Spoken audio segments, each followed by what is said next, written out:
Dominic King with Kent's Drive Time. BBC Radio Kent. The fantasy writer Sir Terry Pratchett has died. He was 66. After being diagnosed with Alzheimer's disease, he campaigned for more research into the condition and for the legislation of assisted suicide. He took part in a highly controversial BBC documentary on the subject back in 2011.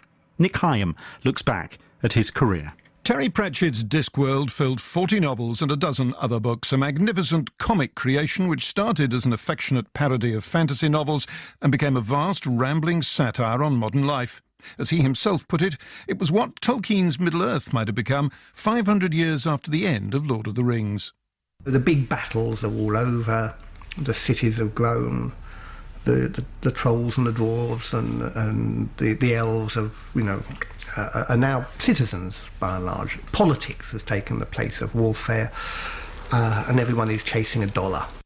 Terry Pratchett was a journalist on his local paper in Buckinghamshire when his first novel was published, and a press officer for the Central Electricity Generating Board when he wrote the first Discworld book in 1983. By the 1990s, he was the UK's best-selling fiction writer, selling 3 million copies a year. His popularity meant he could become a full-time author, enjoying the considerable fruits of success, including a country home near Salisbury, until in 2007 he was diagnosed with a rare form of Alzheimer's. It didn't affect his writing to begin with, but he could no longer tie a tie or type, nor could he read his own books. He became a campaigner for more spending on research into Alzheimer's and for assisted suicide. In one television documentary, he visited Dignitas in Switzerland, where the terminally ill are helped to die. He wanted the law changed. If you do help somebody to commit suicide, you may be prosecuted. If your motive was love or compassion, then this will be taken into account. However, it remains illegal. In one of his last interviews, still wearing his trademark black fedora, his white beard bushier than it once was, he spoke haltingly, sometimes losing his thread. Arrangements for his own death were, he said, in hand. A stricken person should be allowed to go to their rest in comfort. Alzheimer's patients gradually lose their sense of themselves. In Terry Pratchett, the light died slowly and very publicly, an especial tragedy in a man who was once so brilliant. Nick Hyam, well, someone who met Sir Terry Pratchett on more than one occasion, Jason Anthony, who runs Discworld Monthly. He's on the line with me now. Jason, thank you for being with us. Yes, thank you for having me on. Discworld Monthly, an emailed newsletter about the author, goes out to about 20,000 people around the world.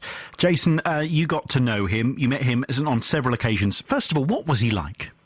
He was a very affable person. He loved his fans. He felt a duty, but more than a duty. He was akin to a friendship. He liked his fans. He liked spending time with his fans.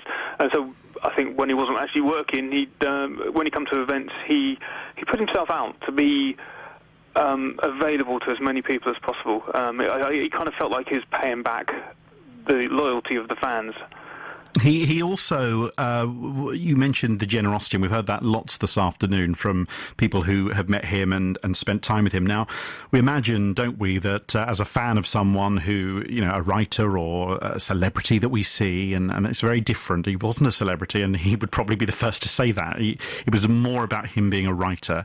People get the chance to spend time, and you almost imagine, you get a moment here and a moment there.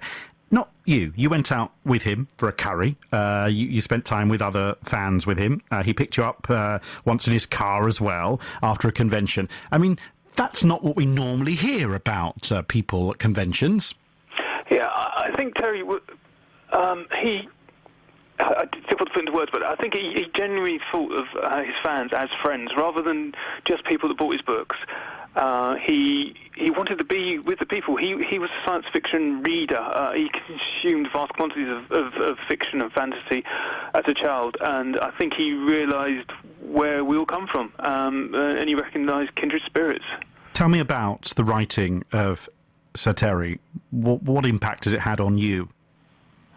Well, it's consumed my life for the last 17, 18 years since I've been writing the newsletter. It's allowed me to meet lots of wonderful people, including your girlfriend. Yeah, including my girlfriend. Yeah, we met at the convention last year, so that was a very pleasant surprise. So so we got Terry to thank for that as well. So that's a wonderful thing. How did you feel today when you heard the news?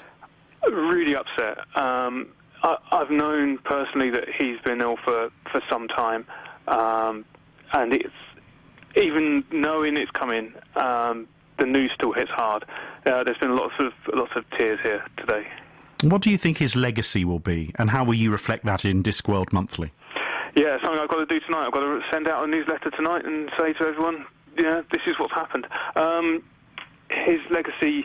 Well, I mean, you've got to look at the 70 books and the 41 Discworld novels. That he will live on forever in that respect. Hopefully, in time to come, he'll be recognised as the true master of words that he is. Some have said that he's legitimised fantasy. Before Terry Pratchett, people kind of saw it as almost a bit of fun. Yeah. Well, he was much more than just fantasy. He got labelled as fantasy because he wrote about dragons occasionally, but he also wrote about police dramas. He wrote about murder. He wrote about procedural things. He wrote about war. He wrote about time travel. He wrote all sorts of things. But because there's a dragon on the front cover, it became fantasy. He was much more than just a genre writer. He was an amazing author. You've eloquently described him. Thank you for being with us, Jason. We appreciate your time. Yeah, no problem. Thank you. Jason Anthony, who runs Discworld Monthly, a newsletter about the author. Good to have you with us, paying tribute to Sir Terry Pratchett, who died at the age of 66. I'm sure there'll be many more writers and fans alike who will be thinking of him in the coming days. Still